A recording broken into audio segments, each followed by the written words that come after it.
strength of my heart.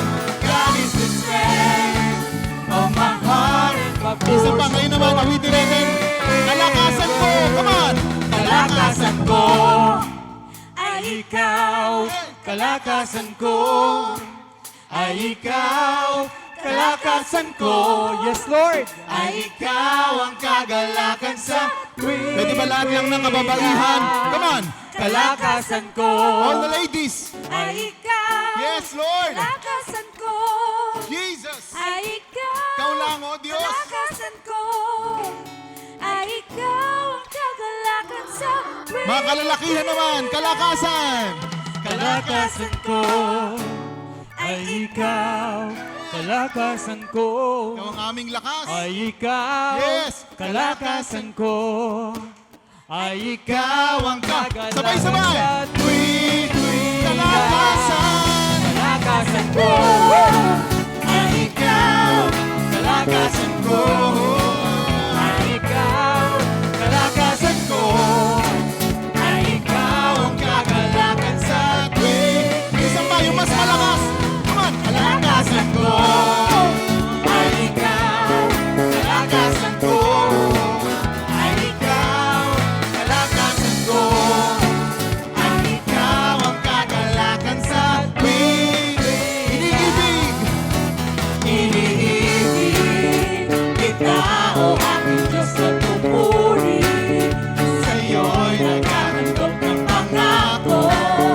Tanging ikaw lang, O Jesus, O Jesus, aking Lahat ang umiibig sa Panginoon! Iniibig kita, o aking Diyos na pupuri.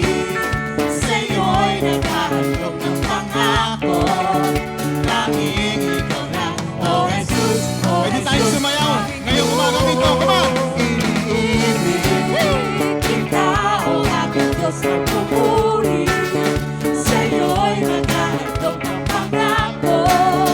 Tanging ikaw lang, O Jesus, O Jesus, Come on, let's sing! Iniibig! Hallelujah! Hallelujah! Kita, o aking Diyos na Iniibig ka namin. pupuri. Ngayong umagang ito, pinupuri ka namin. Ang pangako, Tanging ikaw lang, O Jesus, O Jesus, aking Diyos. Kalakasan! Kalakasan ko! Ay ikaw, kalakasan ko. Ay ikaw, kalakasan ko. Ay ikaw ang kagalakan sa tuwing. Kalakasan! Kalakasan ko. Ay ikaw, kalakasan ko. Ay ikaw, kalakasan ko. Ay ikaw ang kagalakan sa tuwing. Minsan pa, kalakasan! Kalakasan ko. Amen. Ay ikaw. Pwede ba nating awitin ng may galak, may kalakasan? Ay ikaw. Hallelujah! Kalakasan. Come on, pakita natin. Ngayong oras nito sa Panginoon, ang ating pagpupuri. Hallelujah! Mas malakas! Kalakasan ko ay ikaw. Kalakas. Thank you, Lord, for your presence. Amen! Ay ikaw ang kagalakan sa tuwi-tuwi. God is the strength. God is the strength of my heart. Jesus. God is the strength of my heart. God is the strength of my heart and my portion forever. Iniibig. Iniibig kita, o aking Diyos na pupuri. Sa'yo'y naghahandog ng pangako. Tanging ikaw lang, O Jesus, O Jesus, aking Diyos. aking Diyos.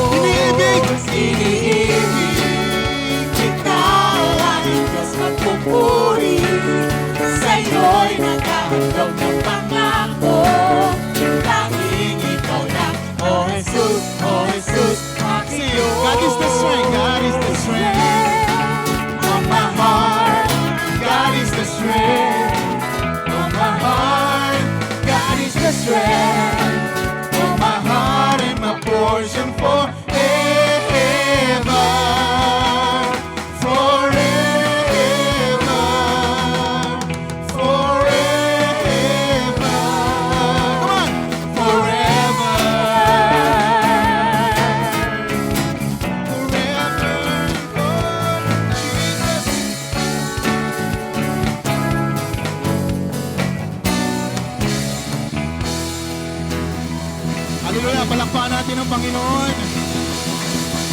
Thank you, Jesus. Samahan niyo mas malakas sa papuri, palakpak. For He deserve our praise this morning. Hallelujah. Amen. Thank you, Jesus.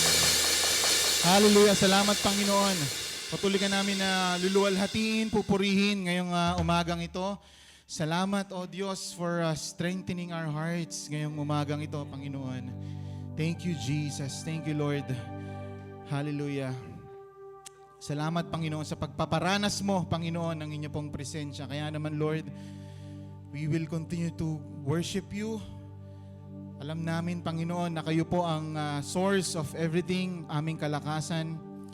Kaya naman, Lord, dalangin namin na ikaw ay patuloy na maluwalhati sa aming pagtitipon ngayong oras na ito, Diyos. Thank you, Jesus. We worship you for who you are. For who you are, Jesus. We worship you, Jesus. Not because of what you have done, but because of who you are. Thank you, Jesus.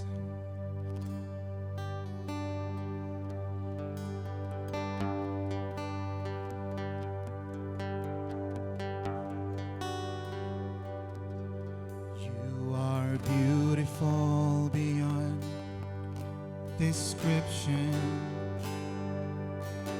too marvelous for words, too wonderful for comprehension, like nothing ever seen or heard.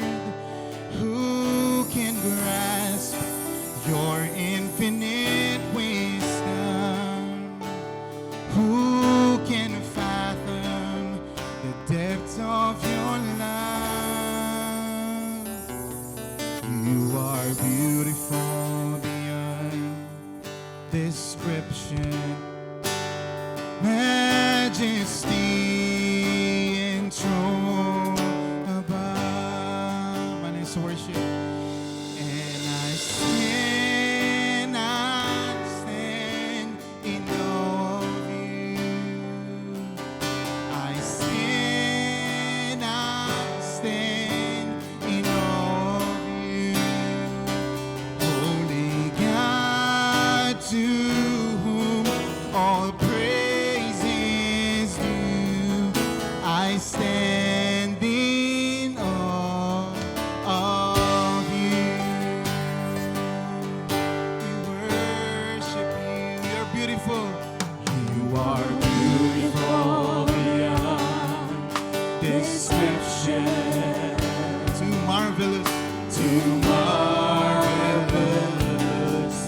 for words. Too wonderful. Too wonderful for comprehension. Like nothing ever seen. Like nothing ever seen or heard.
description.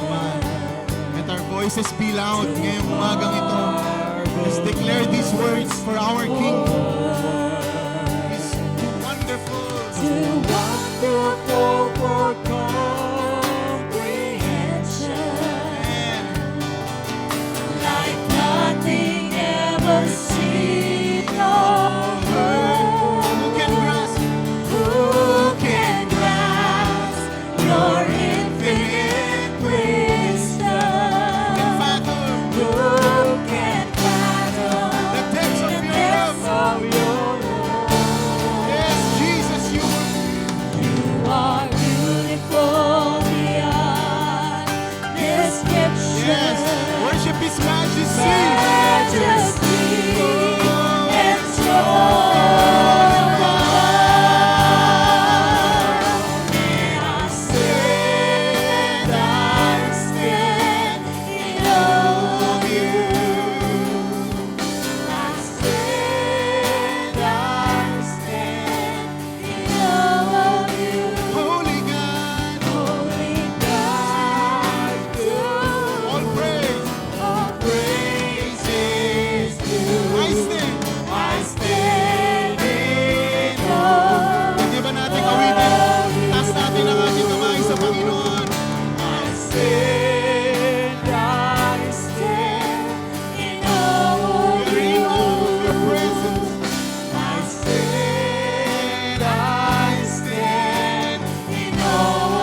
sing praises to your name. Oh Lord, praises. to your Hallelujah. Yes. Kung meron mang isang karapat dapat tumanggap ng ating pasasalamat, papuri, pagsamba ngayong umagang ito, walang iba kundi ang ating Diyos. We are here standing. It's all because of His grace. Only because of His grace. I sing praises to your name. Oh Lord, praises to your name. Oh Lord, for your name is great and greatly to be. Yes, we give you all the highest glory. I give glory to your name. I give glory to your name. Oh Lord, and glory, glory to your name, Jesus. Oh Lord, for your name is great and great. For the last time, church, just our voice. This is the best opportunity. I give glory. I give glory to your name. all that we have, Lord. It's all because of you, Jesus. Lord, We are here because of you. glory to your name. That's why we are giving back to you all the glory, Lord. For your name is great. Your name is great and greatly to Hallelujah. Once again, let our spirit worship. Let our spirit worship. I give glory. I give glory. Glory to your name. Hallelujah. Oh Lord, glory to your name. Oh Name is great and greatly to be praised. Sing praises, Lord. I sing praises to your name. Only to your name. Oh Lord, praises to your name. Oh Lord, for your name is great and greatly to be praised. Give honor, Lord. I give honor to your Yes, Lord. Hallelujah. We give you glory, Lord. Come on, let's worship the Lord. He is here. For your name is great and greatly to be praised. I sing. Hallelujah. praises to your name. Oh, Yes, Lord, all praises to you alone. for your name is great and great.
truly, Lord,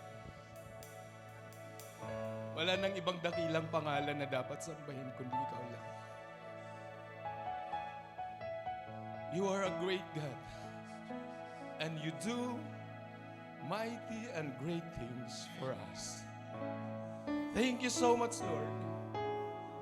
Salamat sa mga dakilang bagay na ginawa mo. Because you are a great God. And we worship you. Salamat, Panginoon. Sa umagang ito'y nagagalak ang aming puso, kasama ka namin. And we offer to you, with all our heart, the praise and honor due to your name alone. In Jesus' name. Amen. Amen. Palakpakan natin ang Panginoon. Hallelujah.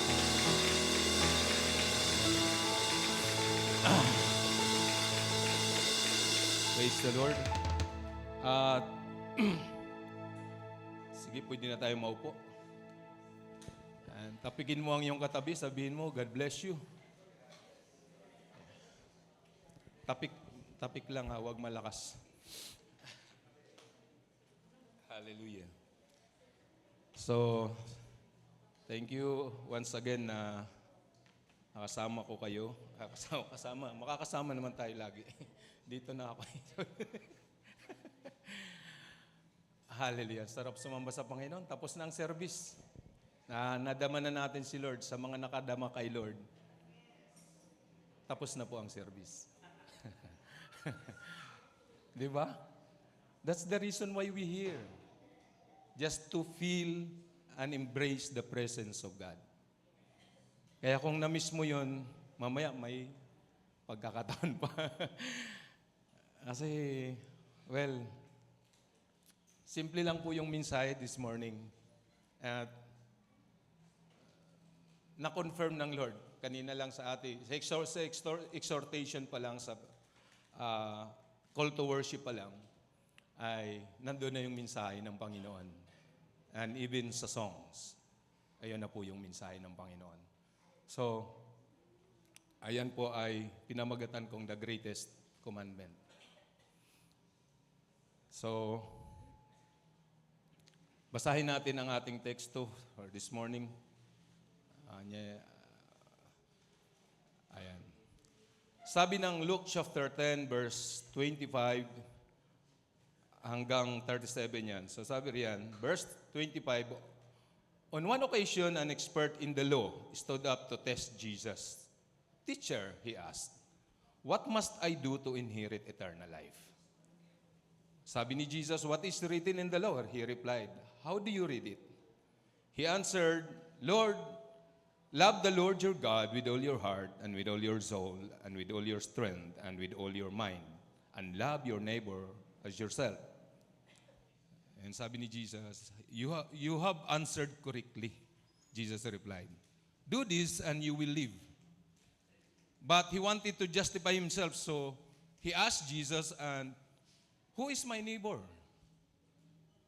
In reply, Jesus said, a man was going down from Jerusalem to Jericho when he was attacked by robbers.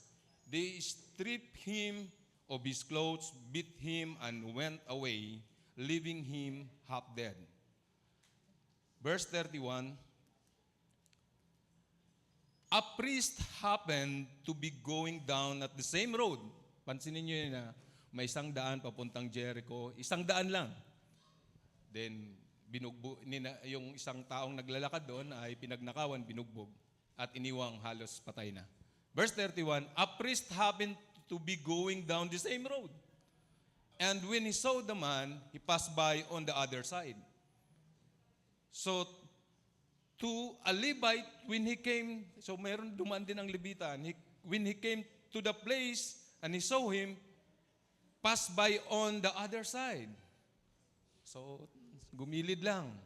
But a Samaritan, as he traveled, came where the man was, and when he saw him, he took pity on him. He went to him and bandaged his wounds, pouring on oil and wine. Then he put the man on his own donkey, brought him to an inn, and took care of him. The next day he took out 2 denarii and gave them to the innkeeper. Look after him, he said, and when I return, I will reimburse you for any extra expense you may have. Sabi niya doon sa panuluyan. Which of these three do you think was a neighbor to the man who fell into the hands of robber? Then the expert of the law replied, the one who had mercy on him. Then Jesus told him, go and do likewise. So, iyan po yung ating pag-aaralan this morning. At, okay, isang counting brainstorming lang, or sabihin na natin para kasi ang gospel ay sinulat, di ba, ni Matthew, Mark, Luke, and John. Synoptic gospel. So, ibig sabihin nun ay meron diyang kwento na magkakaparihas. Isang situation, but iba ang writer. Si Luke sumulat din yan, si Matthew sumulat din ng ganyan, at si Mark sumulat din yan. So, tingnan muna natin saglit ang Matthew chapter 22. So, yan din yun. Yan din yung senaryo na yan. Hearing that Jesus had silenced the Sadducees. Yeah, matalino ang ating Panginoon. Matalino ang ating Panginoong Hesus. So napatahimik niya ang mga Sadduceo. Ano ba ng mga Sadduceo? Ito po ay mga matatalinong tao at aral sa salita ng Diyos. Aral sa Torah o sa scroll, scripture. Sila yung mga matatalino diyan, Sadducees and Pharisees. So napatahimik ni Jesus ang mga Sadduceo. Ibig sabihin matalino talaga si Jesus. So, na-curious ngayon ang Pharisee. Got together of one of them, an expert of the law. So, di ba? Expert of the law. Yun din kanina sa Luke chapter 10, di ba? The expert of the law. So, isang senaryo lang po yan. Teacher, which is the greatest commandment? Then Jesus replied. Pansinin niyo ang sulat ni Matthew. Para magkaiba sila ni Luke, ano? Kasi nga, depende yan sa sumusulat eh. Sabi si Jesus ang sumagot eh. Pero sa Luke, sinong sumagot? The expert of the law. Diba? Sabi ng Panginoon, alam mo ang batas. Ano ang batas? O di sinagot ng expert of the law. Yan yung sa Luke. Pero sa Matthew, ay sabi ni Matthew na sumulat ng Matthew, ay si Jesus ang sumagot. Love the Lord your God with all your heart. But it's the same passage. So, ang essence pa rin dyan, the greatest commandment. Marami tayong makikita sa Bible niyan. If you interpret the Bible, or nagbabasa ka ng Bible, lalo na sa Old Testament, marami dyan, nabasa ko na to ha. Pero ba't parang iba yung pagkasulat? Kasi iba-iba ang writer. Lalo na sa Israel, nung nahati ang Israel, merong Northern and Southern Kingdom. Ay parehas yan merong Sadducees and Pharisees. Mga writer of the law, mga writer ng Bible. So, pag sumulat itong isang writer, base sa version niya, ganun din yung isa. Gagawa din ng version niya, pero same scenario. Yan yung sa Matthew chapter 10 at sa Luke chapter Luke chapter 10 and sa Matthew 22. Now, ba't ganun? Ba't kung lumagpas yan? Masyado na excited yung aking PowerPoint. Teka muna. Okay. So, eto ngayon. Baliktad yung lumalagpas, sorry. Sige nga. Okay. Plus na natin. Pabalik ba ako? Pababa, no? Click ko nga. Ayan. Pabalik yata yung aking clicker, Ayan. So, dyan na nga. Okay. So, ang tanong is, what is the greatest command? Anong sagot? Yan yung sagot sa baba. Love. Ayan na po ang message. Tapos na po. Walang ibang great command na mababasa ka sa Bible, kundi pag-ibig. If we sum up, love. Bakit? Anong una? Actually, ito nga eh. Pag sinabi bang great o greatest, ay meron dalawa ba? O isa lang? Isa lang. Great na nga eh. Greatest na nga eh. Pinaka. Pag sinabing pinaka, walang pangalawa dyan. na pwedeng pumantay, pinakabit. Sa binasa natin, anong sabi ng expert of the law? O sabi rin ni Jesus sa Matthew? Love the Lord your God with all your heart, then love your neighbor as yourself. This is the greatest. Actually, sabi ng isang writer, una, love the Lord. Pangalawa, love your neighbor. So, pinangalawan. Pero tinawag siyang greatest commandment. Dalawa, pero ang greatest is isa lang. Yeah? Kasi, ang isang katotohanan sa batas ng Israel, loving God at ang love your neighbor ay hindi pwedeng paghiwalayin. Isa lang po yan. Ay, mamayan ang topic natin. Kasi, ito yan eh. Sino nagmamahal sa Lord? Ayan. Ba't ay hindi tumas? Tapos nga may nagmamahal sa Lord. Hallelujah. Palakpakan natin ang Panginoon. Praise God. Mahal natin ang Panginoon. Kaya nga tayo nandito eh. Kung hindi mo mahal ang Diyos, wala ka dito. Diba? Bakit mahal mo ang Diyos? Kasi naranasan mo ang pagmamahal ng Diyos. Yan yung mensahe, grabe yung mensahe kanina ng ating inaawit. Who can fathom the depth of your love? Kaya napapatayo ka talaga sa amazement eh.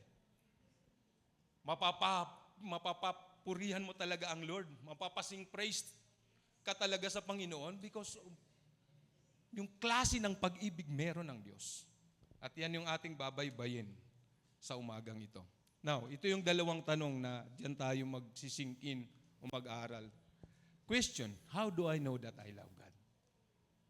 Paano ko malalamang mahal ko ang Diyos? Pangalawang tanong, paano mo malalaman?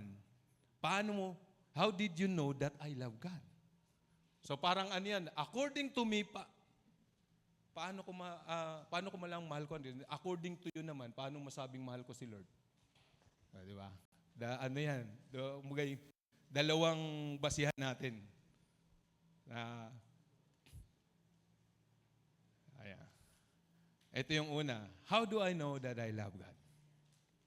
Sa natural point of view, and according to sa ating binasa, ay ito yan.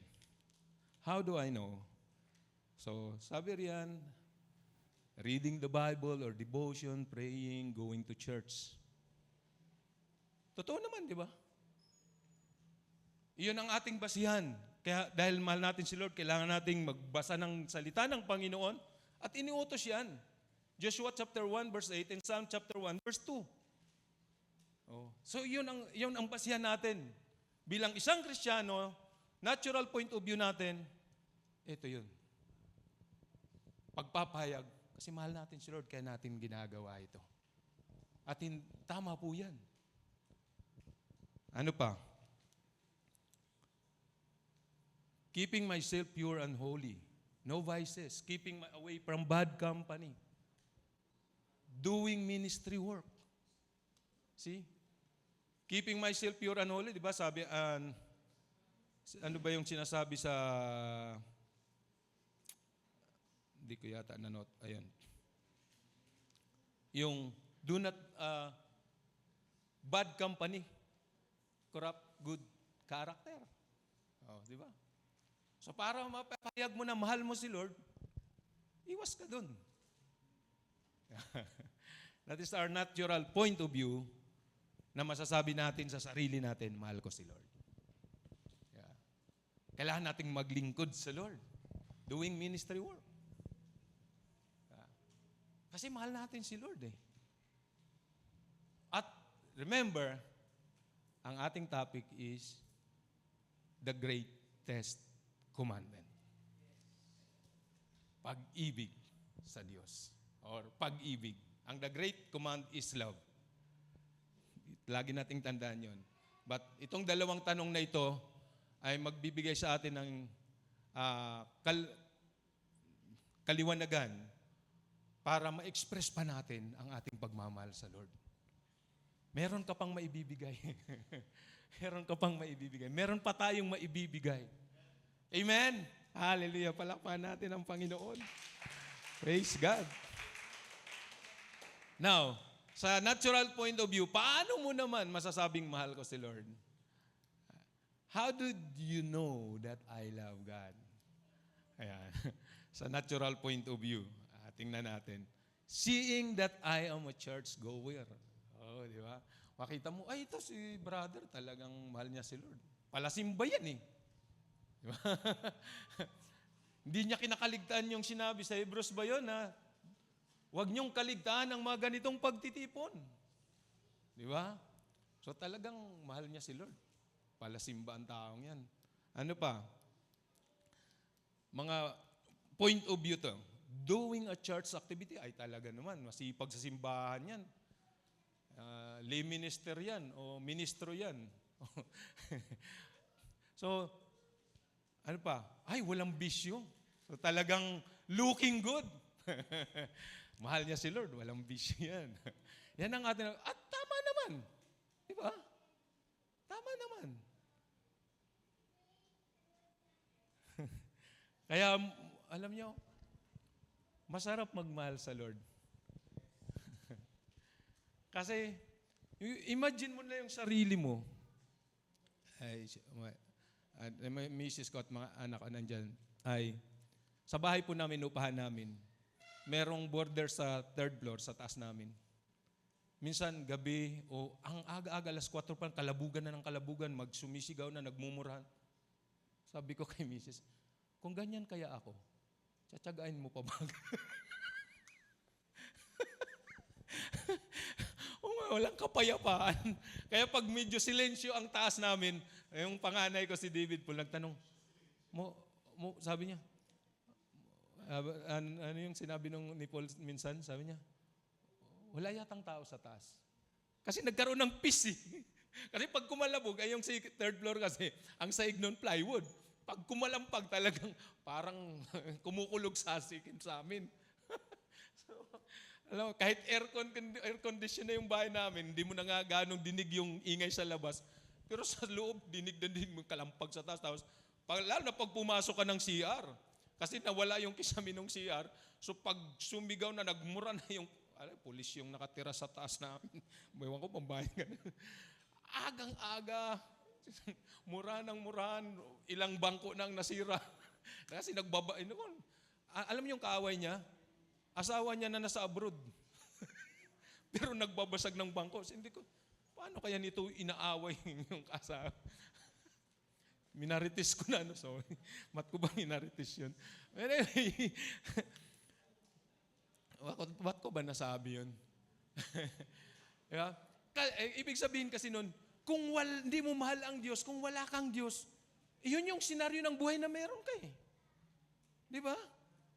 Lalo pag puno ka ng vices. Di ba? Imagine mo na yung sarili mo na ganun. Kasi wala kang kinakatakutan eh. Bahala ka sa buhay mo, kaya kung anong gawin mo sa buhay, maoy kung maoy.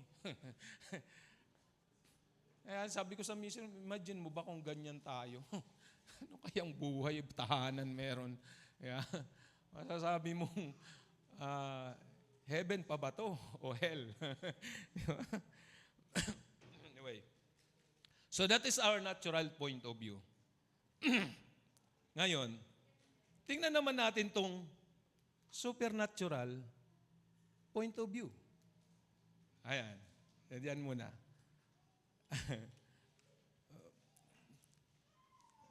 By the way, bago tayo pumasok dyan, may tanong ako sa inyo. Paano nyo bigyang kahulugan ang pag-ibig? Love. Kasi yun ang great command eh. Love. Para sa inyo. Naalala nyo ba yung topic ni Pastora Zen? Ano yun? Last October 15? Naalala nyo ba yun? Yung, it's about God's love. God's love is not ordinary, it is deep, unconditional, and transforming. Alala nyo ba yon? The agape.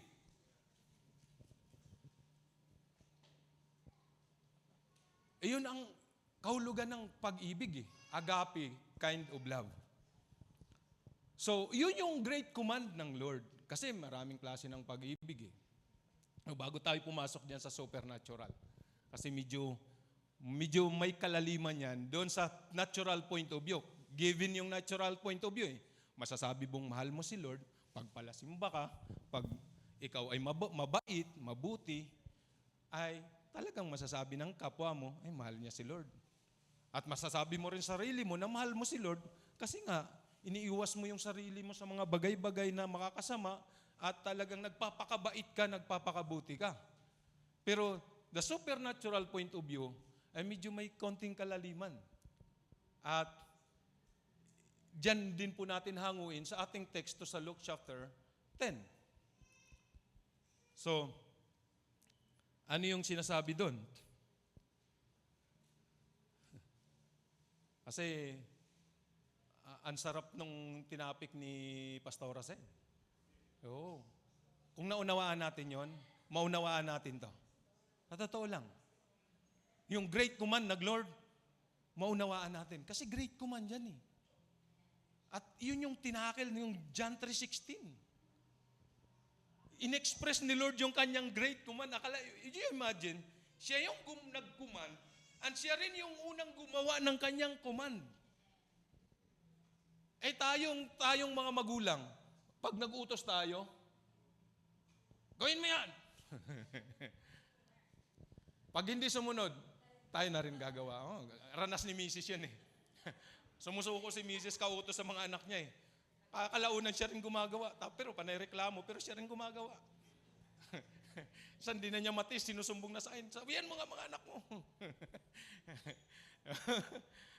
Ganon ano. Ganon tayo magulang. Ibig sabihin na adapt natin yung image na mayroon ng Lord. Nag-command siya, magmahal kayo. Pero ayaw ng tao eh. Siya na lang. In-express niya na, una. See? Would you imagine yung Diyos na ating sinasamba rito kung gaano kabuti? Di ba? Di ka ba ma-overwhelmed doon sa kanyang love na meron siya? Hallelujah. Nung ginagawa ko to, para akong madudurog eh. Hallelujah. Ano yung supernatural point of view? Tingnan natin, loving and forgiving others. Bakit? Pag-ibig sa Lord eh. Diba? Love God. Great command. Pero sabi ko nga sa inyo kanina, hindi pwedeng paghiwalayin yung loving your neighbor. Paano yun? Kasi ang sabi ng Bible, hindi ko lang na-note na dyan, na anumang ginawa mo sa kapwa mo, Mateo yata yun, Luke chapter 6 rather. Ay, ginawa mo sa akin. Sabi ng Panginoong Hesus. See? Loving God is loving and forgiving others. Parang ang hirap ba, no? Parang ang hirap sabihin. Kasi ang isang katotohanan, sabi rin ni Pablo, may mga sulat siya, paano mo mamamahal ang Diyos na hindi mo nakikita? Ay yung tao nga na nakikita mo hindi mo mamahal-mahal. Di ba? See? So totoo yung batas. Actually, batas yan kahit mag-research kayo, that is the law of the Israelites, the people of God, na hindi pwedeng maghiwalay ang pag-ibig sa Diyos at pag-ibig sa kapwa. Kasi loving God is expressing your love to others. See?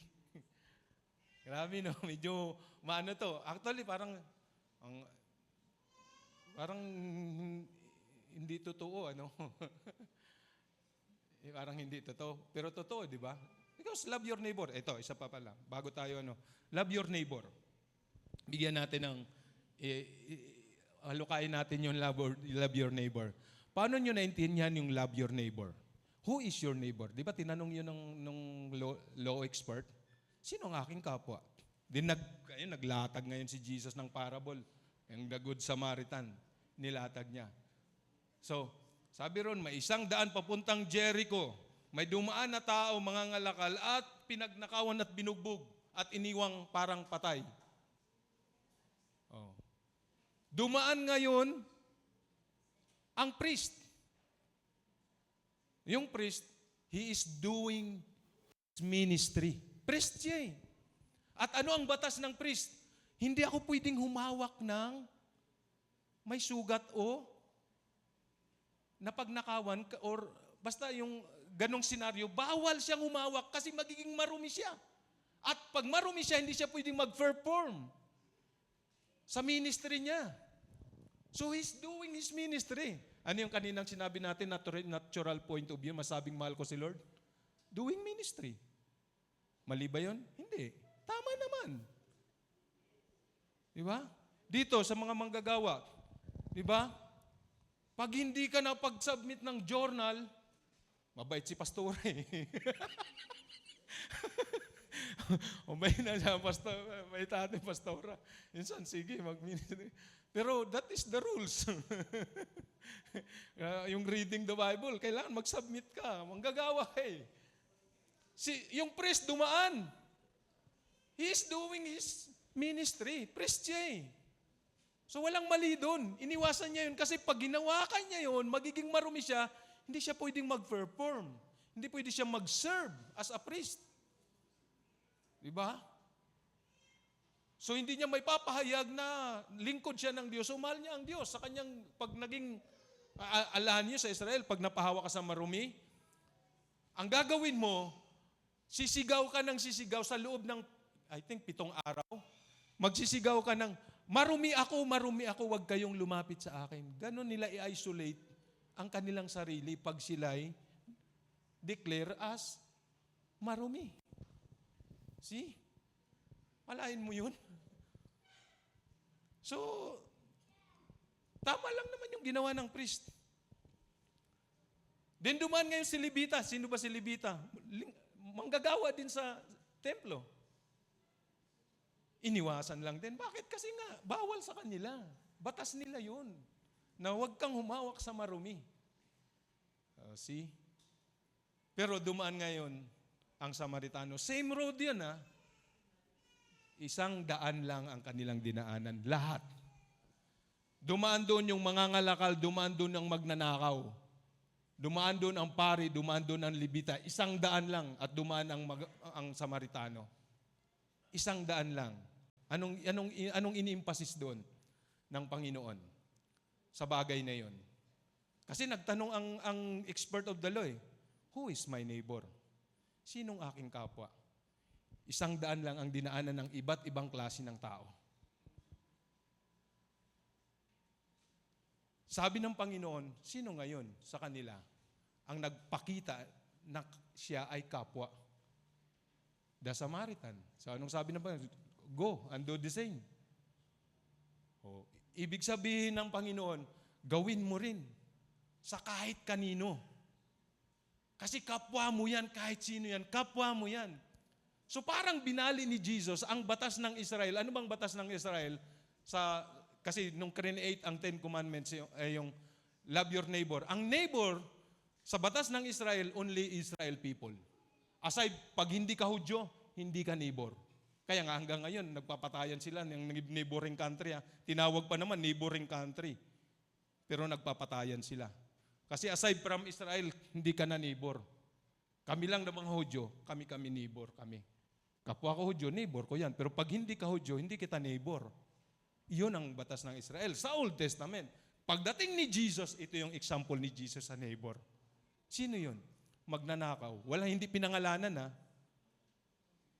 Mangangalakal, hindi rin pinangalanan. Ibig sabihin, sino mang taong nakikita mo sa paligid mo, neighbor mo yan. 100 lang. Ibig sabihin ng kapwa, kapuwang. Pag sinabing kapwa, kapuwang. You are living in the same place. Iyon, kapwa mo yun. Regardless of his religious affiliation. Regardless kung anong races siya. Neighbor mo yan. See? Ngayon, maiiwasan mo ngayong maging judgmental. Neighbor ko pala to eh. Ba't ko ganun tratuhin to? Di ba? See? Hindi, no? So kaya nga sabi ng mga Bible scholar, ang theology ay nagbabago. Umaakma yan sa panahon eh. Pansin mo yun, theology ng Old Testament, your neighbor is only Israelites. Tayo, hindi tayo neighbor ng Israelites kasi hintil tayo. Kaaway nga tayo nila eh. Diba? Pero sa panahon ni Jesus, wala na siya. Hindi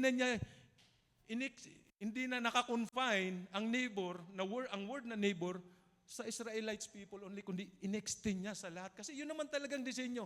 Pag pinansin mo, alam nung nag-topic ako rito nung nakaraan, sabi ko sa inyo na, nung nilikha ng Diyos ang lahat, walang nilikha niya ang lahat at minahal niya ang lahat. So walang boundaries. Lahat. Di ba? Pinadama niya ang kanyang pagmamahal sa lahat. Nagkaroon na lang ng parang exclude nung na-feel ng bayang Israel, kami lang. Doon na. So, anyway, ganun tumakbo yung history kasi ang Bible eh. Ano yan? Pag sinearch yan, history yan. So, ayun. See? Kapwa mo. Kaya nga, pag unawaan mo yung neighbor, maiwasan mong maging judgmental sa kapwa mo. Maiwasan mong i-judge yung mga tao. Ay, hindi ka bilong sa hindi kita mahal kasi hindi ka namin kasama. Sumama ka muna sa amin. Alam nyo, hindi yun agape. Hindi yun great command ng Lord kasi ang great command ng Lord is love. Agape. Pag sinabi mong love kita kasi kasama ka na namin, hindi yan agape kind of love. Kasi conditional na eh. Yeah. Ano yung conditional? Like Pileo. Mahal kita kasi mahal mo rin ako. Di ba? So hindi yan. Yung pag-ibig na command ng Lord is the agape love. Yung tinapik ni Sister Zen. Kung naunawaan yun, yun yung klase ng pag-ibig na kinuman ng Lord sa iyo at sa akin. Na pag naunawaan natin, maiwasan mong saktan ang iyong kapwa. Maiwasan mong pagsabihan ng masama ang iyong kapwa kasi isipin mo muna, tama bang gagawin ko? Pa? Tingnan nyo pa ito. Ano ba supernatural point of view? Helping others. Loving inibig. May mga supporting verse yan. Kala nyo haka-haka lang yan? Hindi ko lang nailagay, but nakalagay yan sa Luke chapter 6. Tingnan ko nga sa Bible natin. Kung may Bible kayo, buksan nyo rin Bible nyo. Ha? Anong sabi sa Luke chapter 6? Matindi yan. Pag iyan, actually, iyan ang sabi nila, mahirap daw na batas yan. Naalala ko, nasa Tugigaraw ako. Sabi sa akin, Pastor, tanong sa akin yung isang milyonaryong tao eh. Na-scam siya that time, kasagsagan ng umaarangkada ang technology ng cellphone. At umaangkat siya sa China ng maraming cellphone na mga bagay transition na yun, from Nokia, transition na nga, nagkaroon na ng labasan ng iba't ibang brand. So, umaangkat siya noon ng mga cellphone. Ngayon, yung kanyang kapartner sa business na Inchik, tinakasan siya ng mahigit 1 milyon. Kaya bigla siyang nagtanong sa akin. Sabi niya, Pastor, ano bang pinakamahirap na utos ng Diyos? Pinakamahirap ano? Ang alam ko lang kasi the great command eh. Pero yung mahirap na utos. Hindi, sabi ko, ito tingnan natin. Sa Luke chapter 6, sabi ko ganun sa kanya. Di binasa namin. Verse 27. Anong sabi? Ang sabi? Ayan. Actually, mahaba yan eh. 27. Simulan natin sa 27. But to you who are willing to listen, I say, love your enemies. Kayo ng mga nakikinig. Kaya sabi ko, mahalin yung inyong kaaway. Hirap nga. But this is the supernatural para mo masabing mahal mo ang Diyos. Hirap gawin yan eh. Pero nagawa ni Lord. Bakit? Akalain mo, kaaway tayo ng Diyos, pero i-express niya yung kanyang love sa'yo? Ako lang eh. Pag tinignan ko sarili ko, Lord, pasaway naman ako. Bakit? Di ba? Ba't mo ako minahal? See? Sinabi yan sa Romans, ano ba yun? Romans. Actually, sa Ephesians chapter 2. We are the enemy of God. Kaaway tayo, dati kaaway tayo ng Diyos. Pero minahal tayo ng Panginoon. Sa kabila na, kaya ginawa niya yan eh.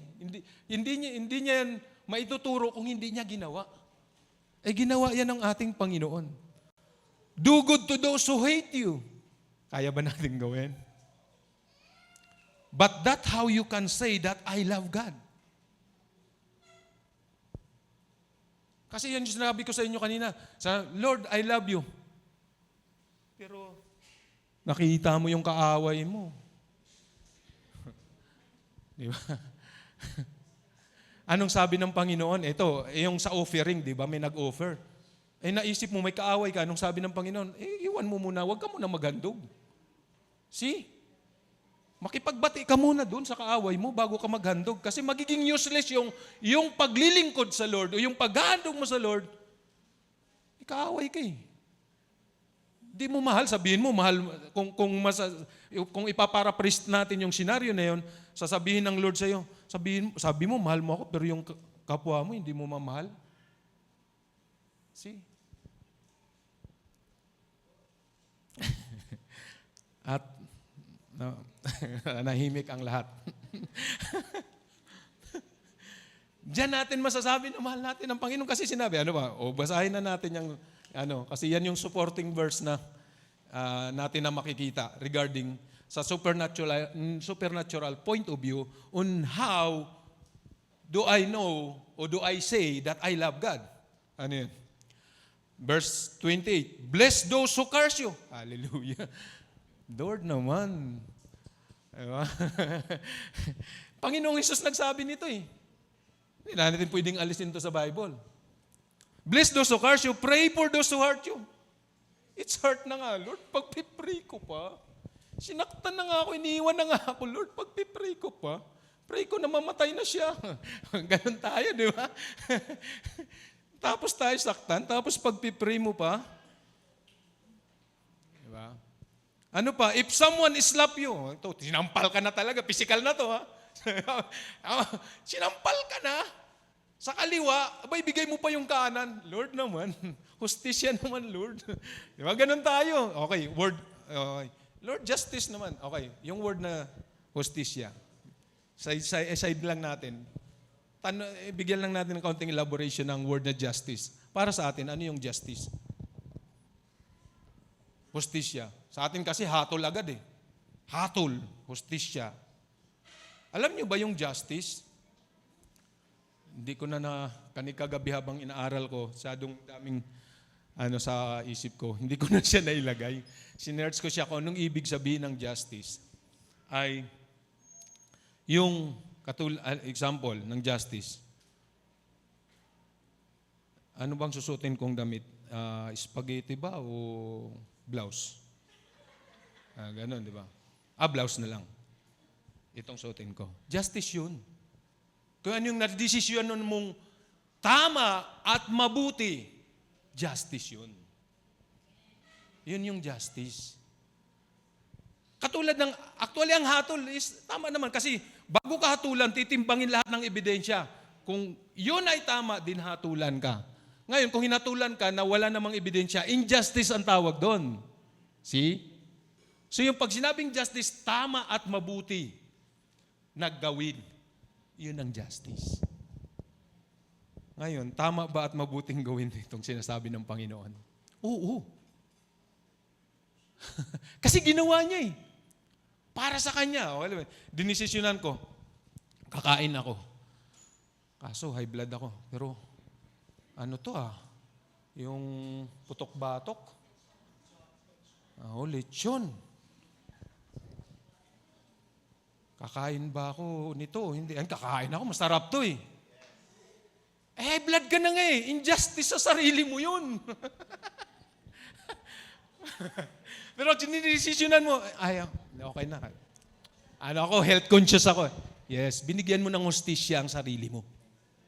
Justice is doing what is right and good. Yun ang justice. So tama lang. Diba? Paano natin masabi natin ang Diyos din? Sundin natin ang command ng Lord. Anong command ng Lord? Love. Wala na. Doon lang yun lang ang pinaka-greatest command. Love. Pag naunawaan mo ang klase ng love na ito, then gagawin mo to. Sa totoo lang, kung alam ng mga tao to, hindi magiging greedy ang tao. Yeah. Actually, diyan tayo create ng Lord. Di ba? Yan ang image ng Lord eh.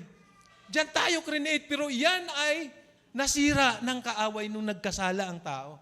Kaya naging selfish ang tao, naging greedy ang tao. Wala na siyang pakialam sa kapwa niya, masaktan man niya. See? Na-pervert. Na-pervert ba ang tawag doon? Di ba? So, ito yun. Mahirap, pero yun ang isang katotohanan. You can say to yourself that you love God if you do these things sa iyong kapwa. Diba? Hallelujah. Salamat sa Lord. Kasi, alam nyo yun, yung ginagamit ng Diyos ang kanyang simbahan. Hindi lang tayo, maraming simbahan ginagamit ng Panginoon para ituro ang kanyang pag-ibig sa tao. At salamat sa mga tao na yun na nagpagamit sa Panginoon, katulad ng mga pastor natin. Kasi ano yan eh, naging selfless sila. Hindi sila naging selfish, naging selfless. Hindi na nalintaan yung kanilang sariling ambisyon. Naalala ko yung kantang, iniwanan ang mga pangarap ko dahil mahal kita. Diba? Yan yung motto at ng mga lingkod ng Diyos. Kasi sa totoo lang, bakit? Pwede namang maghanap buhay yan, katulad ko. Katulad ko ngayon, nagtrabaho na uli ako. May trabaho na uli ako.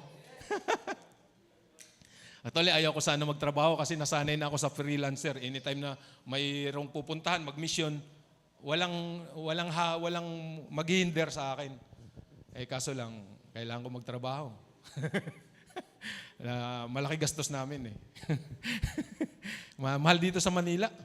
Ano lang, kaya pag edad ko ng 60, uwi na ako sa amin sa probinsya. Bahala na kayo dito. Kasarili. Oy, akala ko last 12 na. Nagulat ako sa oras. Diba? So, ayun. Pero, pag nagagawa natin to, totoo lang, binibigyan natin ng hustisya ang ating sarili. Loving your enemy. Wala kang kaaway. Sa tingin nyo, pag wala kang kaaway, masaya ang buhay? Yes naman. Payapa ka eh. Ang hirap ng paglabas mo ng bahay, iniisip mo na, ano kayang pinagsasabi nitong kapitbahay ko sa akin? Ang hirap naman ng ganun. Kasi kaaway mo yung kapitbahay mo eh. See? Pero kung wala kang kaaway, payapa kang, parang naglalakad ka sa buwan. Ganun. Heaven na ba to? Hallelujah. Ngayon, para sa akin, yan ang, how do I know that I love God in a supernatural point of view? Loving and forgiving others. Pagkaya ko nang patawarin yung nakasakit sa akin, masasabi ko, Lord, mahal kita. Gagawa ko to kasi mahal kita eh. Yeah. Actually, sinabi yan kasi, di ba? Ito yung conclusion yan eh. Sa verse 37 ng Luke chapter 6, anong sabi nun sa verse 37? Do not judge others and you will not be judged. See? Mahal mo ang Diyos? Pakita mo. Saan? Pagmamahal sa iyong kapwa. Yan ang batayan ng Biblia. How did you know naman? Ayun, ito pa pala, meron pa palang letter D. Praying to bless those. Nabanggit na rin natin yan sa Luke chapter 6. Kala yung pagpipray mo, no? Parang di ganun kadali. Halimbawa, yung kapatid mo ay inaway-away ka, tapos pagpipray mo pa din. Yung kapatid mo na hindi ka, nung naghati-hati kayo ng mana ay hindi ka hinatian, pagpipray mo pa ba? Ano sa tingin mo? Mahirap gawin, but if you love God, you will do this. Kasi ito yung batayan. Ano ba? Batayan. Basiya. Yung basihan kasi at saka batayan, pinag-isa ko. Yun kasi yun, kaya basayan. Basihan at saka batayan. Yan. Sinsya na, Bisaya tayo. So, yan yung batayan na mahal mo si Lord pag mahal mo ang iyong kapwa. Hallelujah. Praise the Lord. Then, how did you know naman? Paano mo naman masasabi na mahal ko si Lord? Alam nyo, base sa aking point of view, o base sa nilagay ka dyan na point of view, is the same. Ganon din. Masasabi mo sa iyong kapwa na mahal niya si Lord pag ganon siya yung kanyang lifestyle. Kaya niyang mahalin kahit na inaaway na ng kapitbahay pero hindi gumagante. Bagkus pinagpipray pa yung umaaway sa kanya, masasabi mo, ito talagang taong to. May Diyos talaga to. Mahal niya ang Diyos. See? Nakikita eh. Diba? Mas mainam yun na ibang tao. Minsan tayo sa sarili natin, may gauge tayo. Nagigauge natin yung ating sarili. Pero mas matindi yung iba ang nagigauge sa'yo. Yung hatol ng iba ang naririnig mo, mas maganda yon. Ibig sabihin yun, nakikita sa buhay mo. Yeah. Loving God.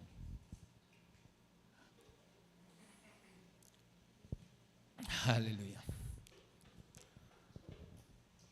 Masarap maglingkod sa Panginoon. Masarap mag-serve, pero mas magiging masarap pag sinama natin to. Kasi hindi ganun kadali gawin to. Lalo na sa panahon natin ngayon, ang daming scammer. Tanungin ko kayo, madali bang ipag-pray pag na-scam ka? Yung taong nang scam sa'yo. Di ba? Maraming budol ngayon. Diba? Yung sinabi, tara, kain tayo. Sa labas, ikaw pala magbabayad. Budol ka, no? Joke lang. Pero dito hindi, mga mayayaman ng mga ito eh. Mga taga-gate, mayayaman eh. Mga pinagpala eh. Amen! Hallelujah! Kaya pagdating sa bayaran, ako na. Gaganon, di ba? Ganon. Labasan ng card, no? Ay, PhilHealth pala yung nailabas ko. Ay, ganon. Paano? I-discount. Hallelujah. Di ba? So, medyo mahirap gawin itong mga itong bagay nito. Kaya nga, ayan, actually natawi ko na yun. Ito, di ba? Mahalin ang kapwa, bigin ang kapwa. Pero mayroong passage eh. Bigyan natin din ng hostisya to. How about the passage in 2 Corinthians chapter 6, verse 14? Yung sinabi ni Paul, do not be yoked together with unbelievers. Sabi mo, Brad, sinabi mo, mahalin ang kapwa pag-pray. Ito nga, sabi sa Bible, do not be yoked. Huwag kang makipamatok sa hindi mananampalataya. Diba? Ano yan? Alam nyo, eto, ni-research ko rin yan eh. In 2 Corinthians chapter 6, yan, the unbelievers is apistois sa Greek, refer to people who are not follow Jesus Christ. Hindi naniniwala kay Jesus. And whose values are opposed to God. So, talagang unbeliever. Hindi niya kilala ang Diyos. hindi follower ni Jesus. So, the passage draws a sharp contrast between them and Christian believers. The specific identity of these unbelievers has been interpreted in several ways. So, in-interpret ngayon yan. Ito yung interpretation dyan. Bigyan natin ng kaunting hostisya yung bagay na yan. Pag sinabing unbelievers, pagan, non-Christian, given naman yun. Given yun.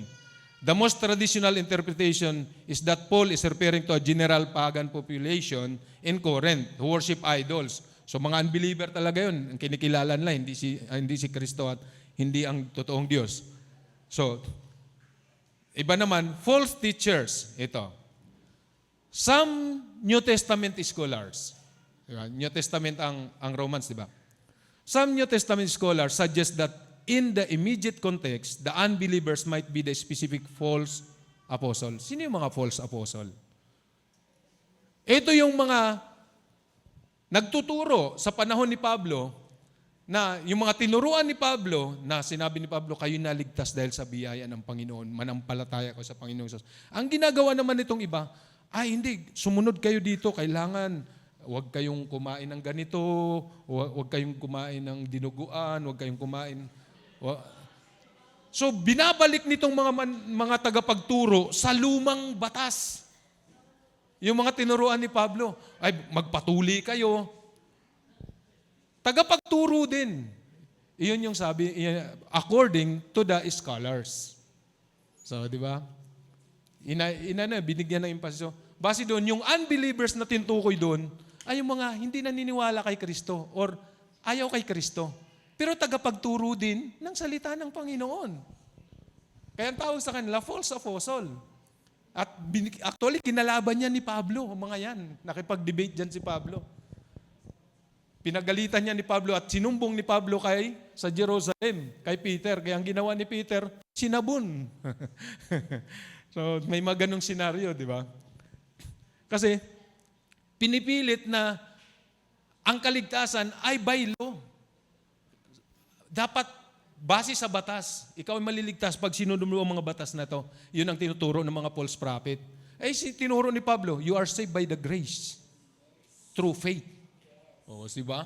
Labanan ng turo. Kaya sabi ni Pablo, yun ang mga unbelievers na yan. O, diba? Yun yung mga unbelievers na tinutukoy ni Paul. Yung turo ni Pablo, tinitwist, binabalik uli doon sa old teaching. Then ano pa, general spiritual distinction, ang sabi naman ay metaphors, righteousness and lawlessness, light and darkness, yung mga sumasamba sa Diyos-Diyosan, yan ang mga unbelievers. Given na yun. Identify na kasi ang unbelievers pag automatic hindi siya kumikilala sa Diyos, that's unbelievers yan. Diba? Pero tinutukoy ni Paul kasi doon unbelievers na kinukumbat niya sa 2 Corinthians, yung mga tagapagturo din. Pero ayaw sa turo ni Kristo. Tawag ni Paul doon unbelievers. Ayan lang yan. So, yun na unawaan na natin ha. Kaya, you love God, love your neighbor. Amen. So, do we love God? Tanong. Tingnan natin itong mga passage na ito para pa mag-sing in sa atin kung talagang mahal natin si Lord. But I say to you, love your enemies and pray for those who persecute you. Matthew chapter 5. Luke 6, But to those of you who will listen, I say, love your enemies. Romans chapter 12, bless those who persecute you. So maraming passage patungkol sa neighbor, sa iyong kapwa, na ito yung gawin mo.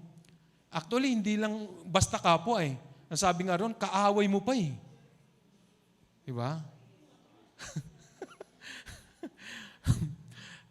Ay tayo, minsan pag-away natin, hindi na kita kapatid, hindi na kita bati. Diba? Ganon tayo eh. Proverbs, if your enemy is hungry, give. Oh, grabe naman. Away mo, nagutom, bigyan mo pa ng pagkain, sobra na yan. Hindi na yan justice. Justice yan naman, brad. Thirsty, painumin ko yan. Lagyan ko ng laso niyan. Ganon tayo, di ba? Anak, away mo eh. Sa tingin mo, ang thinking mo, gawa ng mabuti? Hindi. Ang thinking natin, pagkaaway, gaganti tayo. Di ba? Instinct ng laman natin yun eh. Ako, nagdadrive ako.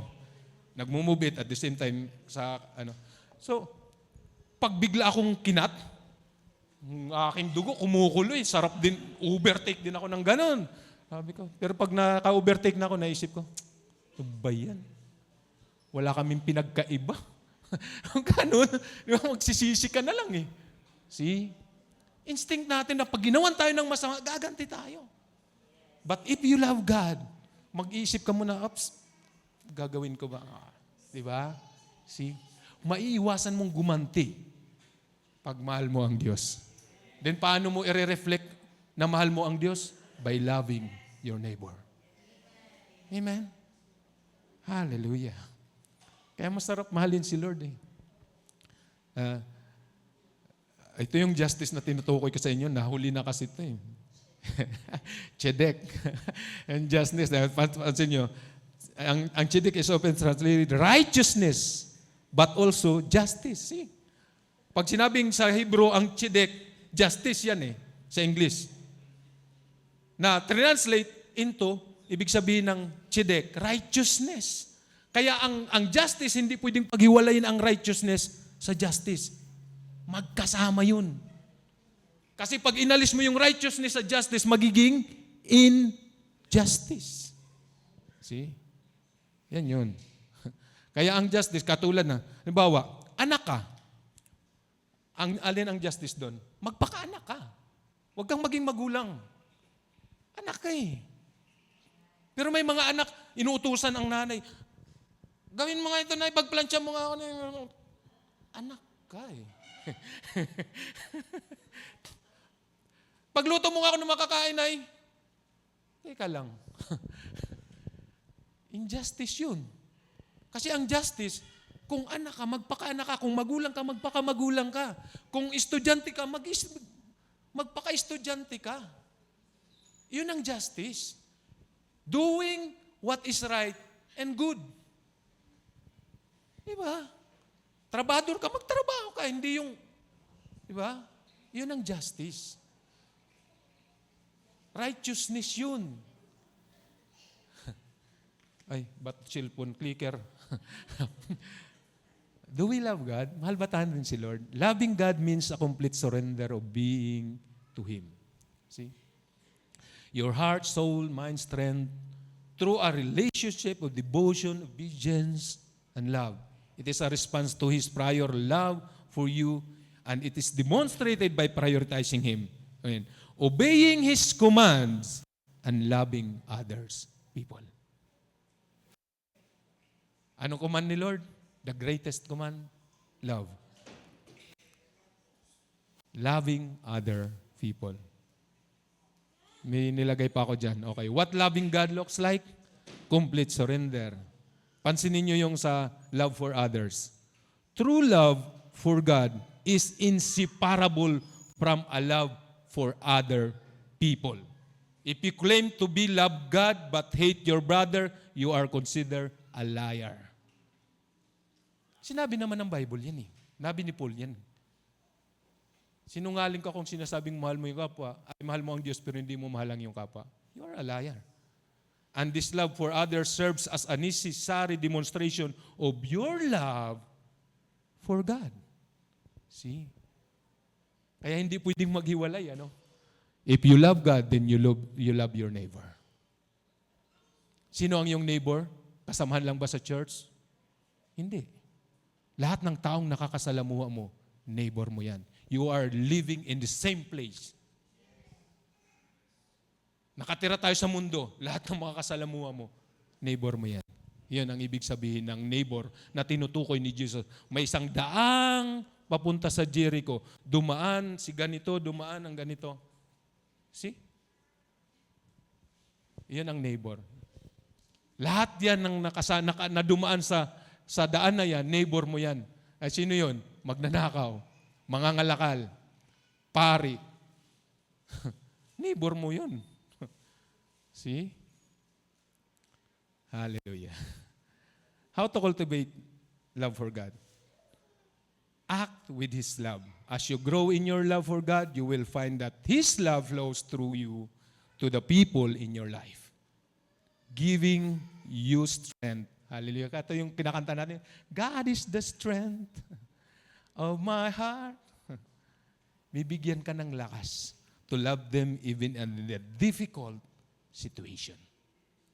Amen. Kasi mahal mo si Lord eh. So kahit nahirap mahalin ang taong to, inaaway ako, pero bibigyan ka ng lakas ng Lord to love them. Kasi mahal mo si Lord.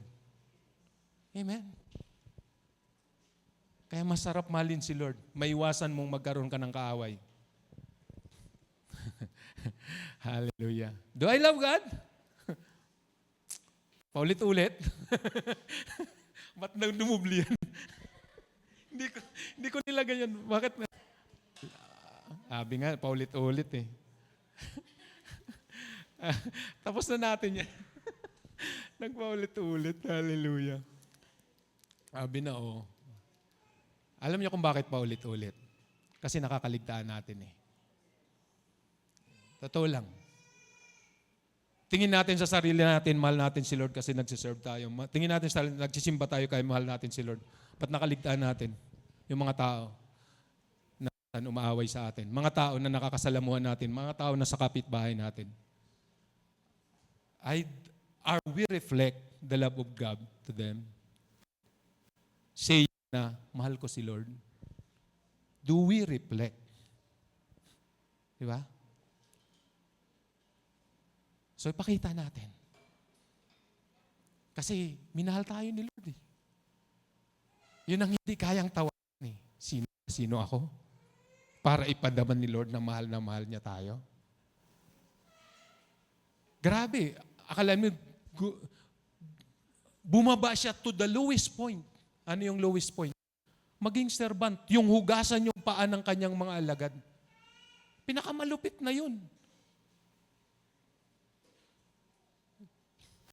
Kalain mo, Diyos ka na makapangyarihan para lang express mo grabe mong love sa iyong kapwa. O hindi nga kapwa eh, God siya, di ba? Creation lang niya tayo. Then ipakita niya yung grabe niyang pagmamahal. John 3:16, for God so loved the world, He gave. Di ba? Ganun niya in-express yung love. Sino tayo? Pero sa totoo lang, ganyan kanilikha ng Panginoon. Diyan kanilikha ng Lord eh. Sa image na yan. Na mahalin una ang Diyos o mahalin ang Diyos by reflecting loving others kasi ganun niya ni-reflect yung kanyang love. Mapagmahal sobra si Lord. Actually, may mga passage na parang anlupit si Lord pero according to writer yan eh. Ganun niya sinulat si Lord eh. At depende yan sa senaryo ng panahon. Kung panahon na yon ay labanan talaga, so talagang si Lord, ipagtatanggol ang kanya. Kaya parang matapang si Lord, malupit si Lord. Pero anong sabi sa Isaiah? Gaano man karumi ang iyong kasalanan. Sabi niya, magliwanagan tayo, halika magliwanagan tayo. Gaano man karumi ang iyong kasalanan. Kaya kong gawin busilak, kaya ng kasing puti ng niebe. See? Gaano ka mapagmahal si Lord? Sobra. So, hallelujah. Ano Matthew 12, He will reply, truly, I tell you whatever you did to me. Yan. Kung mahal mo ang Diyos, yan sinasabi sa Matthew chapter 25, verse 45. Truly, I tell you whatever you did to do for one of the least of these, tinutukoy niya ng mga tao. You did not do for me. Ang kwento kasi dyan, sa Matthew chapter 25, pinaghiwalay ng Panginoon yung tupa at kambing. Ano ba tawag nito? Comparing ang tao sa tupa at kambing. Pinaghiwalay niya ang kambing ay masama, ang tupa ay mabait. So, din sinabi niya doon sa mga tupa, nasa kanan niya, halika kayo. Dahil ako'y nakulong, binisita niyo ako, ako'y nagkasakit, dinalaw niyo ako, ako'y nagutom, pinakain niyo ako. Then sabi ng mga tao, Panginoon, paano namin kayo dinalaw sa kulungan? Paano namin kayo pinakain? Paano namin kayo... Iyan ang sagot ng Panginoon. Ano mang ginawa niyo sa kapwa niyo, ginawa niyo sa akin. And then yung mga kambing, ginano naman, Panginoon, paano hindi namin kayo, kasi sabi ng Panginoon, hindi, nagutom ako, hindi niyo ako pinakain. Nakulong ako, hindi niyo ako dinalaw. Sabi ng mga kambing, paano namin kayo hindi pinakain? Paano namin kayo hindi dinalaw? Ang sabi ng Panginoon, anumang ginawa nyo, o anumang hindi nyo ginawa sa inyong kapwa, o anong ginawa, hindi nyo rin ginawa sa akin. See? Kaya napakahalaga ang pag-reflect ng love ng Lord.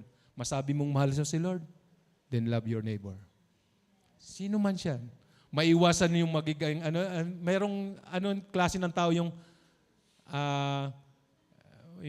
racist ba yun? Ay, ibang lahi ka, maitim ka, maputi ako, bungi ka.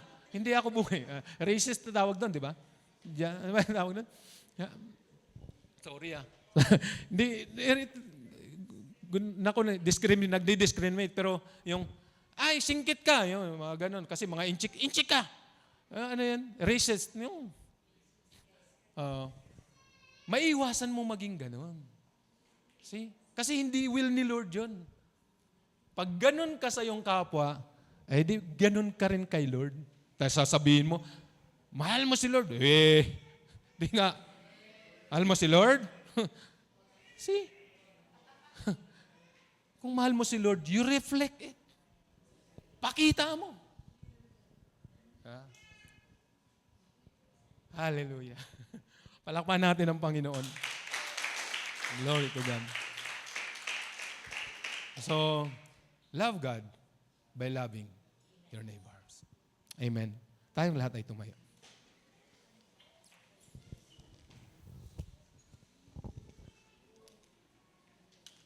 Masarap pag-usapan ng pag-ibig ng Diyos kasi wala namang ibang mensahe. Pinakabuod na mensahe ng Biblia is loving God. Lahat, moral values, spiritual values, ay nakapaloob na lang once na mahal. Nawaan mo ang mensahe ng pag-ibig ng Diyos once na mahal mo ang Panginoon. Kaya mahalin natin ang Diyos. Sa buhay na ito, wala nang pinaka-the best na sundin, kundi ang pinaka-great command. Great command wala nang iba.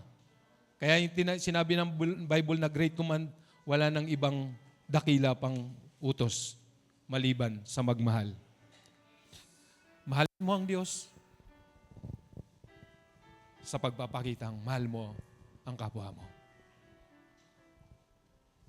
Hallelujah. And minsan pa nating damhin muli ang Diyos na ito na grabing mapagmahal. Kasi isipin natin kung paano tayo minahal ng Panginoon. Yan laging ilagay natin sa isip natin. Paano ba ako minahal ng Lord? Then, yan yun din ang may reflect mo sa buhay mo. Yan din ang lalabas sa buhay mo.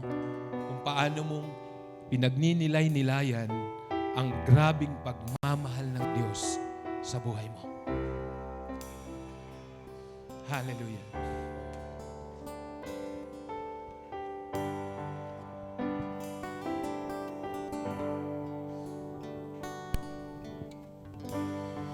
Lord, I come to you.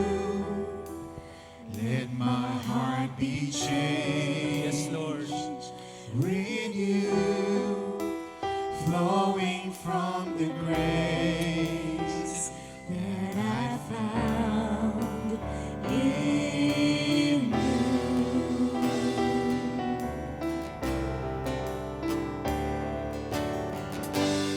Lord, I've come to know the weaknesses I see in me will be stripped away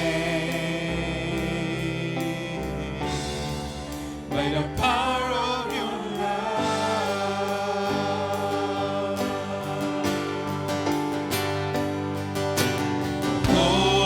Hold me close, let your love surround me.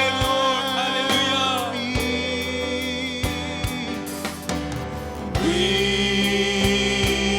me near and draw me to your side.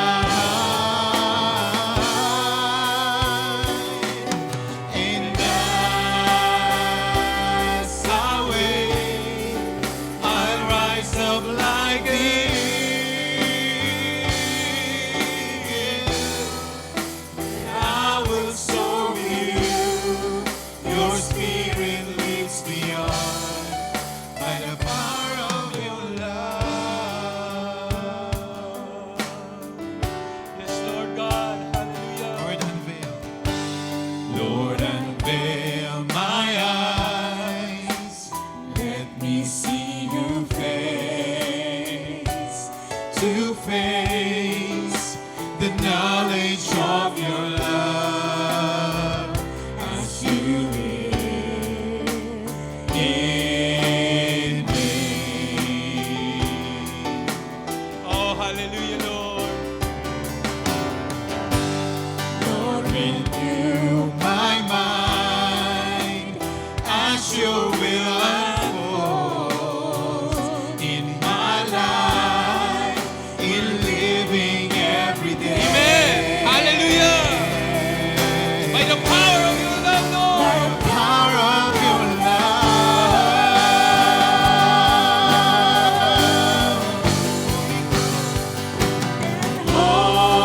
Hold me close.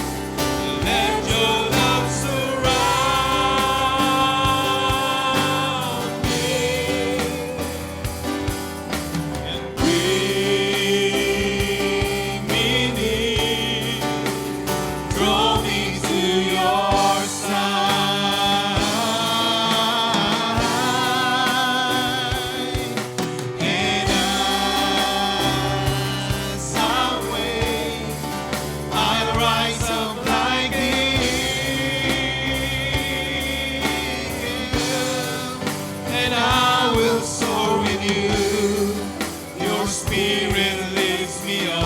Amen, Lord God. Oh, thank you, Jesus. Hallelujah.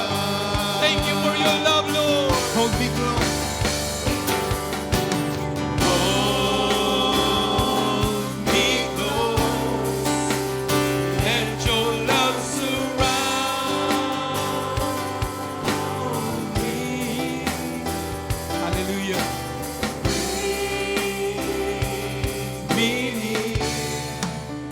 Draw me to your side. Gusto ko na ang bawat isa sa inyo, sino man katabi nyo, just lay your hands to your, ayun sa katabi mo, and show that you love God by praying to Him or her.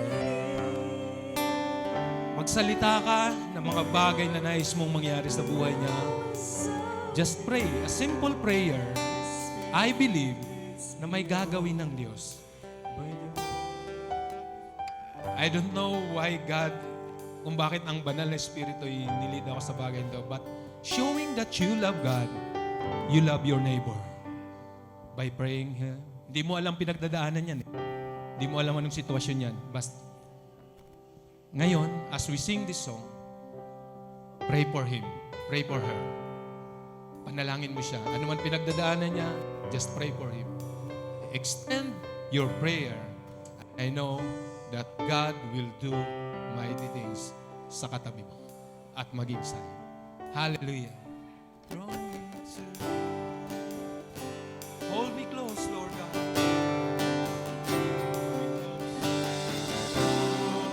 Hold me close. Let your love surround Yes, Lord. Yes, Lord. Hallelujah. Yes, Lord. me. Hallelujah. Draw me Thank to you, Holy your Spirit. side. Thank you for your love, for your mercy, Lord. And Oh, glory to your name, Lord. I'll rise Kasama ka namin kanina pa, Panginoon. At may ginagawa ka na sa buhay namin kanina pa man. And Lord, we pray, ano man ang mga panalangin ng bawat isa sa kanyang katabi, Lord, make it happen. May it answered, Lord, by the power of your love, Lord God. Hallelujah. And Lord, thank you so much that you love us so much. Thank you, Lord. Never fail us, Lord God. Thank you so much. Thank you for your love. Thank you for your grace and your mercy, Lord. Hallelujah. Salamat, Panginoon. Salamat sa iyong pagkilos. Salamat, Panginoon, sa iyong banal na Espiritu. Hallelujah. You answered prayer, Panginoon. You answered the prayer of every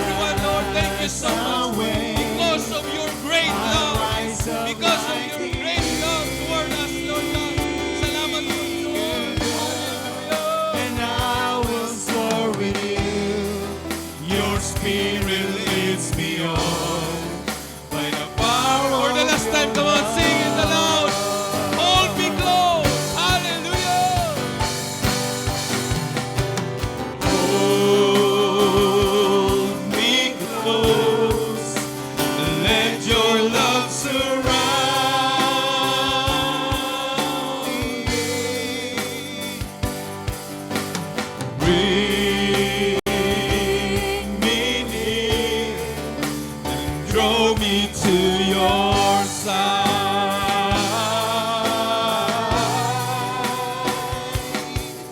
And as I wait, I'll rise up like an eagle, and I will soar with you. Your spirit leads me on by the power of love. Thank you, Lord, sa kapangyarihan ng iyong pag-ibig, O Diyos, na aming naranasan sa buhay na ito. Lord, thank you so much. Di namin kayang tumbasan ang iyong ginawa, Panginoon. That's why we appreciate so much what you have done. Lord, dalangin ko ng mga bagay na ipag-pray ng aking mga kapatid sa kanyang katabi. Lord, make it happen. And we believe, Lord, we agree. Ito'y mararanasan namin, Panginoon. And Lord, salamat din sa kagalingan, sa may mga karamdaman. Lord, thank you for the healing sa mga sakit na yan. And thank you, Lord, for the provision sa mga may pangangailangan. Lord, you are the God who provide all our needs. That's why, Lord, we thank you so much. At ganun din, Panginoon, salamat sa mga pag-iingat mo sa buhay ng bawat isa. And Lord, sa iyo lahat ng kapurihan at pagsamba sa pangalan ng aming Panginoong Hesus. Amen and amen. God bless you.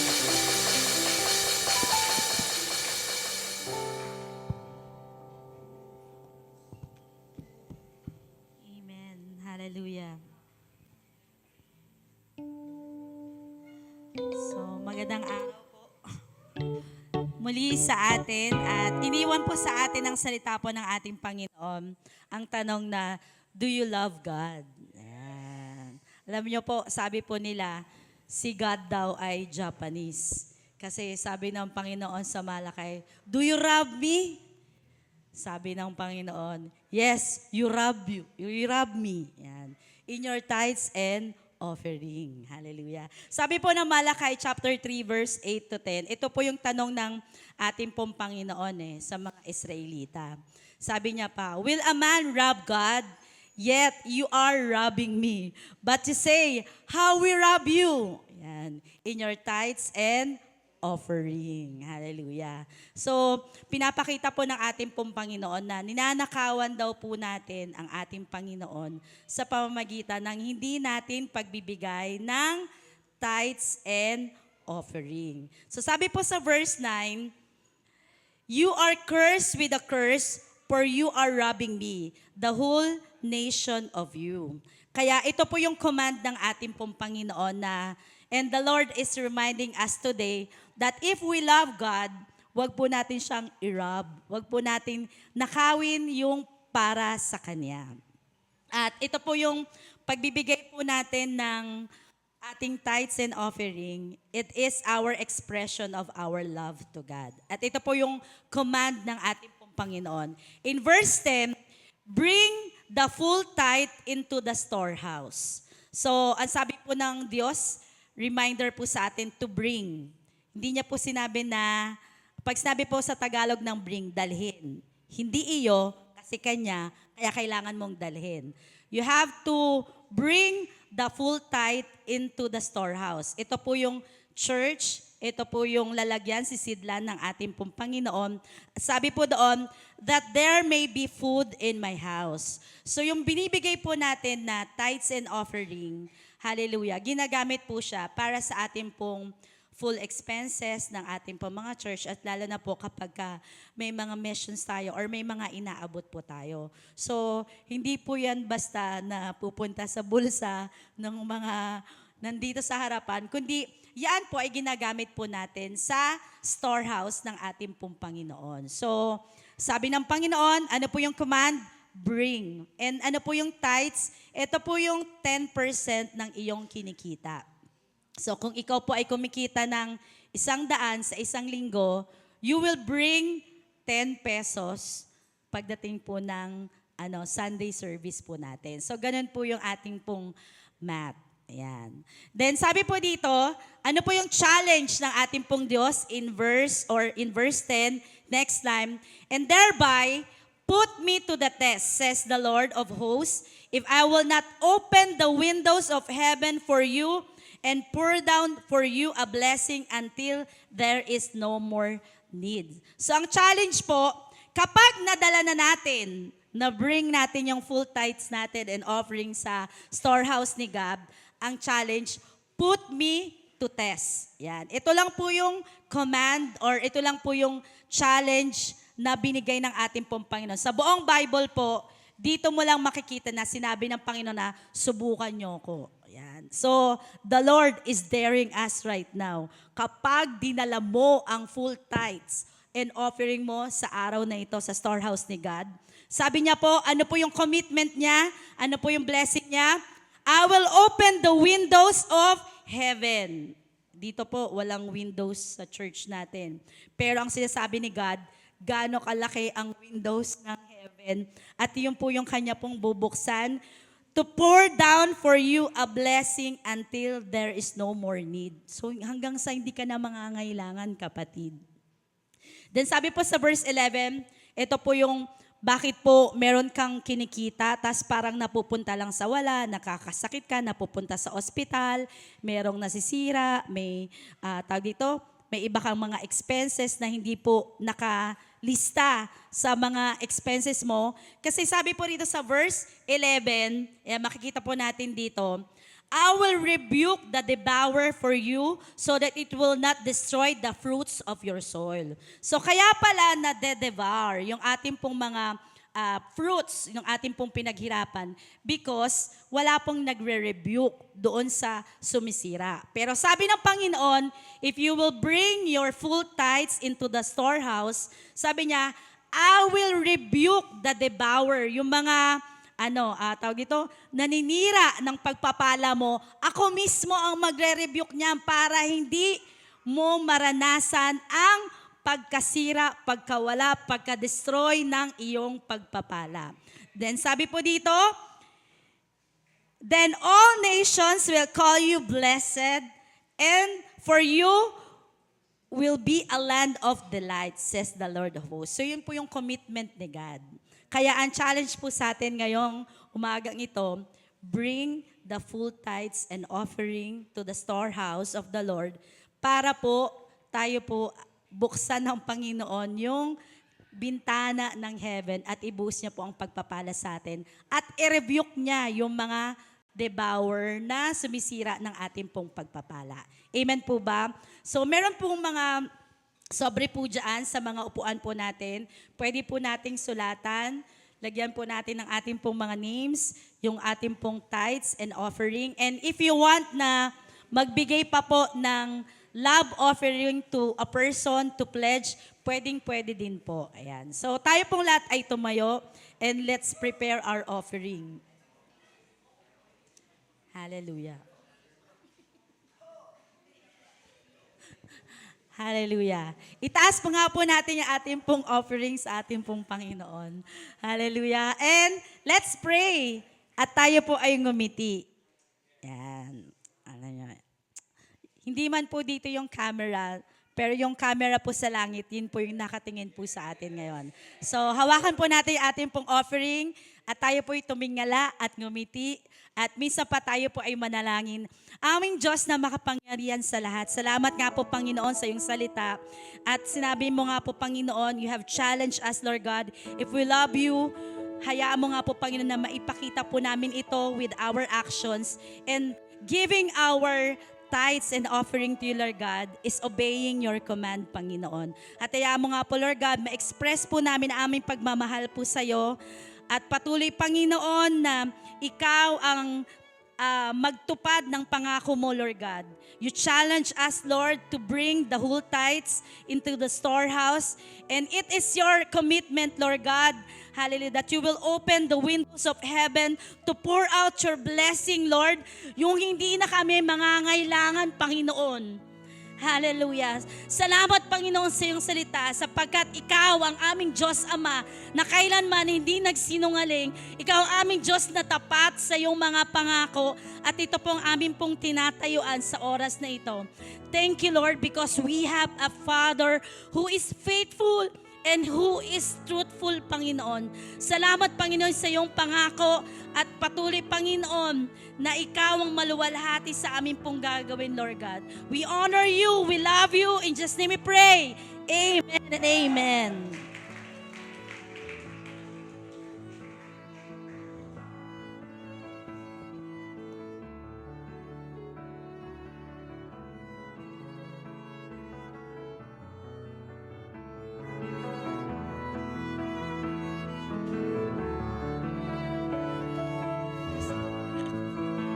So yun po. At dadako na po tayo ngayon sa announcement. So meron po tayong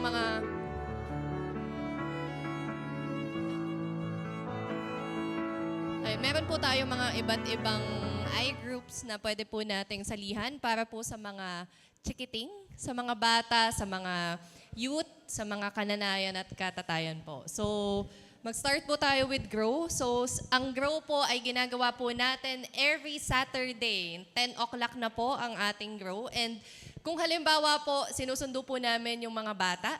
Kung meron, yung mga maagang gumising at pwede din po na gisingin po natin na maaga yung mga bata para naman po makarinig po.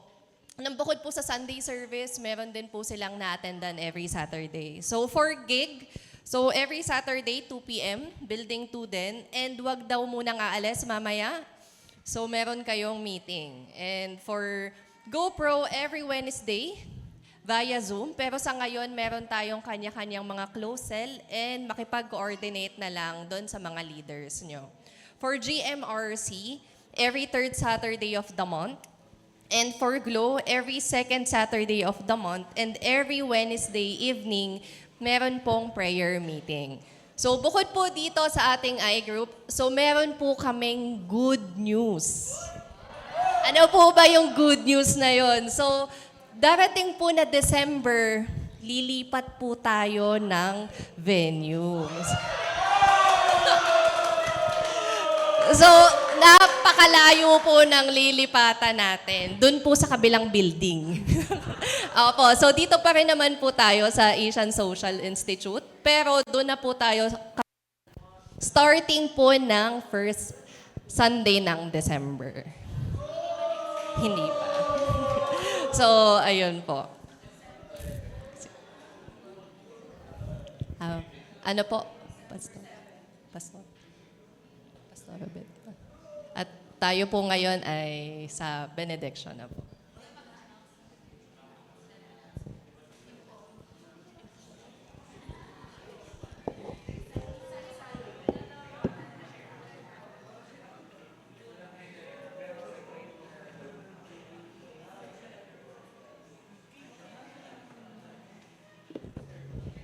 Salamat sa Lord. Salamat sa salita ni Lord. Na-bless ako kanina sa message ni Kuya Joey. So, grabe pag ang Lord kumilos kasi sa puso galing di ba? Yung pag-ibig ng Lord. Na-bless po ba tayong lahat? Siyempre naman po. So, ayan, tayo po ay tumayo na. Tanggapin natin ang sinasabi ng salita ng Diyos. Taas po natin ang ating mga kamay para uwi po tayo na talagang masaya, masigla dahil sa salita ng Panginoon na inilagay niya sa puso natin. Sabi dito, the Lord bless you and keep you. The Lord make His face to shine upon you and gracious to you. The Lord lift up His countenance upon you and peace. Amen and amen. Salamat po sa inyo. Go home blessed and be blessed. God bless us all.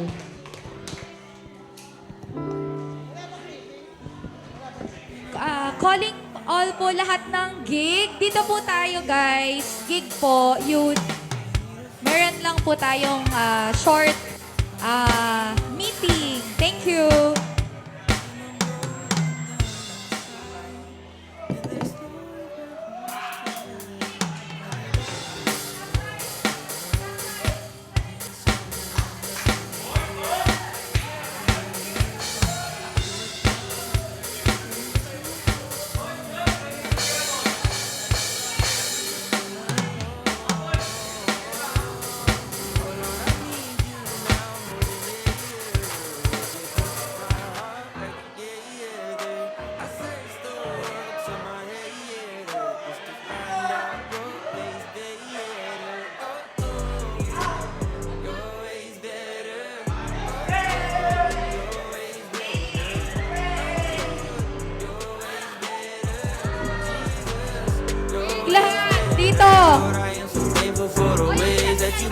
Everything you say